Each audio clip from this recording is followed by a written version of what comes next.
পাশে বসে মন খুলে কথা বলার জন্য যদি মানুষটাকে সামনেই না পাওয়া যায়, তখন অভিযোগটাই বেড়ে যায়। যারা প্রথমে অবহেলা পায়, শেষে দেখবেন তারাই বেশি সফল হয়। কারণ মানুষের প্রত্যেকটা অবহেলা তাকে নতুন কিছু করার অনুপ্রেরণা যোগায়।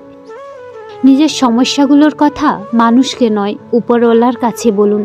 তিনি গোপনে শুনে গোপনেই তার সমাধান করে দেবেন। যারা অল্পতে কেঁদে ফেলে তারা মানুষ হিসেবে খুব নরম মনের হয়। আর সত্যি কি জানেন, তারা জীবনে বেশি কষ্ট পায়। ভালো লাগা আর ভালোবাসা দুটো জিনিস কখনোই এক হতে পারে না। ভালো লাগা আর ভালোবাসা দুটোই আলাদা। যখন আমরা কারো প্রতি তীব্র আসক্ত হয়ে পড়ি, তখন তাকে বলে ভালোবাসা। কিন্তু যদি আসক্তটা অল্প মুহূর্তের হয়, তখন সেটাকে বলা হয় ভালো লাগা। বড় মাছটা নিতে চাইলে বড় পাতিল জোগাড় করো। বড় পাখিটা পুষতে চাইলে ভালো খাঁচা তৈরি করো। খাঁচা না তৈরি করে পাখি আনলে সে পাখি উড়ে গেলে পাখির দোষ দিও না। যারা বেশি চিন্তা করেন তাদের সবচেয়ে বড় রোগ হলো সুখী না হওয়া। চিন্তা মানুষকে এমন বানিয়ে দেয়, না দেয় ভালো থাকতে, না দেয় ভুলে থাকতে। তোমার সম্পর্কে তোমার অবর্তমানে তারা তোমাকে যা কিছু বলে তা জানলে তুমি হয়তো অনেক মানুষের সাথে উঠা বসা হাসা বাদ দিয়ে দিতে। শুধু অর্থ আর স্বার্থের কারণে অনেক ভালোবাসার পতন হয়। 10 বছর আগে ক্লাসের সবচেয়ে সুন্দরী নজর কাড়া মেয়েটাও এখন 2 সন্তানের মা, কিন্তু সেই রূপ আর নেই। সব পরীক্ষায় নকল করে পাশ করা ছেলেটিও এখন বিসিএস ক্যাডার। ক্লাসের পড়াশোনায় সবচেয়ে বেশি সময় ব্যয় করা ছেলেটিও এখন বেকার ঘুরছে। অন্যের গার্লফ্রেন্ড ভাগিয়ে নিয়ে যাওয়া বাইকওয়ালার ছেলেটার হবু বউ এখন আরেকটা প্রতিষ্ঠিত টাকাওয়ালার বিয়ে করা বউ। 8 বছর আগে ক্লাসের সবচেয়ে অহংকার নিয়ে চলাফেরা করা ছেলেটাও এখন ঋণের বোঝা নিয়ে কোনো মতে বেঁচে আছে। 10 বছর আগে ক্লাসের লাস্টে বসা প্রতিনিয়ত খারাপ রেজাল্ট করা ছেলেটাও এখন ডাক্তারি পড়া শেষ করে ফেলেছে। 6 থেকে 7 বছর ধরে বারবার বয়ফ্রেন্ড চেঞ্জ করা ফর্সা সুন্দরী মেয়েটাও এখন পাত্রপক্ষের কাছে বারবার রিজেক্ট হচ্ছে। 5 বছর আগে সবচেয়ে সেরা জুটিটা এখন একজন আরেকজনের ব্লক লিস্টে। 7 থেকে 8 বছর ধরে নিজের ইচ্ছা মতো একের পর এক প্রেম করা মেয়েটির এখন নিজের অনিচ্ছায় অপছন্দের মানুষের সাথে সংসার করছে। 10 বছর আগে আড্ডা জমানো ছেলেটাকে বন্ধু সার্কেল থেকে সরিয়ে দেওয়া মানুষটা এখন বন্ধুহীনতায় ভুগছে। কখন কার কপালে কি ঘটে তা আগে থেকে জানা সম্ভব নয়। অর্থ, বিত্ত, রূপগুণের কারণে সাময়িক কিছুদিনের জন্য আপনি আমি হয়তো সময়কে নিজের মতো করে চালাতে পারবো, কিন্তু সময় সব সময় আমার আপনার ইচ্ছা মতো চলবে এমন আশা করাটা ভুল। সময় সময়ের মতো করে শোধটা নিয়ে নেয়। কখনো এমন কাউকে ঠকাতে যেও না যার পুরোটা জুড়ে তোমার অস্তিত্ব। তাকে ঠকানো মানে নিজেই ঠকে যাওয়া। ভুলে যেতে পারাই ভালো। যে মানুষ কোনো কিছু ভুলতে পারে না সে শেষ পর্যন্ত পাগল হয়ে যায়। প্রেম মানুষকে অভিনয় করতে, কথা গোপন করতে, দুঃখ সহ্য করতে ও মা বাবাকে অপমানিত করতে শেখায়।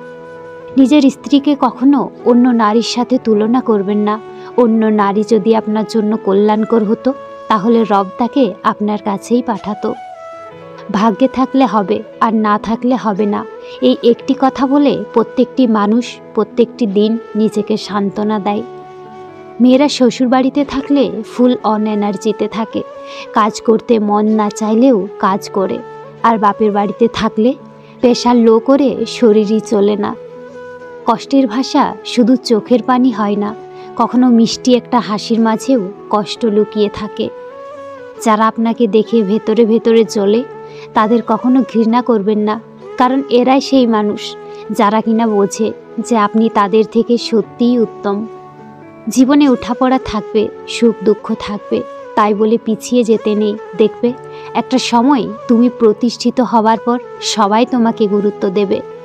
শুধু ভালোবাসা দিয়ে সংসার টেকে না, দরকার বিশ্বাস, মান, অভিমান, দায়িত্ববোধ এবং অপেক্ষা। ভদ্রতা 1 বার 2 বার 3 বার দেখাবেন, তারপর যখন দেখবেন আপনার ভদ্রতাকে অন্যরা দুর্বলতা ভেবে আঘাত করতে শুরু করেছে, তখন আপনার ভদ্রতা পকেটে রেখে তাকে তার ভাষায় জবাবটা বুঝিয়ে দেবেন। দেখবেন সে খুব সুন্দরভাবে সব বুঝে গেছে। হারানোর যন্ত্রণার চেয়ে বিশ্বাস ভাঙার যন্ত্রণাতেই মানুষ বেশি কষ্ট পায়। ধোঁকা হচ্ছে একজন মানুষকে মানসিকভাবে মেরে ফেলার সবচেয়ে বড় হাতিয়ার। যদি ভাঙতেই হয় তাহলে তুমি রেকর্ড ভাঙো, তবে কারোর বিশ্বাস নয়। মানুষ কি অদ্ভুত, তাই না? আঘাত দিয়ে বলবে ব্যথা পেয়েছে, কষ্ট দিয়ে বলবে তুমি চুপচাপ কেন, কাঁদিয়ে বলবে কাঁদছো কেন। হঠাৎ করে বেশি কাছে আসা মানুষগুলোই হঠাৎ করেই অনেক দূরে সরে যায়। নারীকে চেনা যায় পুরুষের বেকারত্বে, আর পুরুষকে চেনা যায় নারীর অসুস্থতায়। যে ভালোবাসা যত গোপন, সেই ভালোবাসা তত গভীর। মানুষ যখন ছেড়ে যাওয়ার নির্দিষ্ট কোনো কারণ খুঁজে পায় না, তখন সে মিথ্যা অপবাদ দিয়ে বিদায় নেয়। আঘাত ছাড়া জীবনে কখনো উন্নতি করা যায় না। অপমান করতে যোগ্যতা লাগে না, তবে সম্মান করতে শিক্ষা লাগে। আপনার হাজার ব্যস্ততার মাঝেও যে মানুষটা একবার হলেও প্রতিদিন খোঁজ রাখে, সেই আপনার প্রিয়জন। প্রত্যেকটা মেয়েই চায় তার এমন একজনের সাথে বিয়ে হোক যে তাকে তার বাবার চেয়েও বেশি ভালোবাসবে।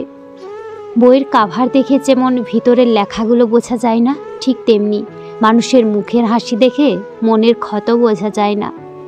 আপনার সাথে কারো প্রয়োজন ফুরিয়ে গেলে দেখবেন সে মানুষটার কথা বলার ধরনটাও পাল্টে দেয়। গর্ব তো তখন হয় যখন কেউ বলে তোমার বাবাকে আমি চিনি, উনি ভীষণ ভালো মানুষ। নিজের আত্মসম্মান বিসর্জন দিয়ে নিজেকে ছোট করে কারো ভালোবাসা পাওয়ার থেকে একা থাকা ভালো। তো বন্ধুরা, ভিডিওটি ভালো লেগে থাকলে একটি লাইক করে দিও, আর চ্যানেলটি সাবস্ক্রাইব করে আমার পাশে থেকো। অনেক ধন্যবাদ।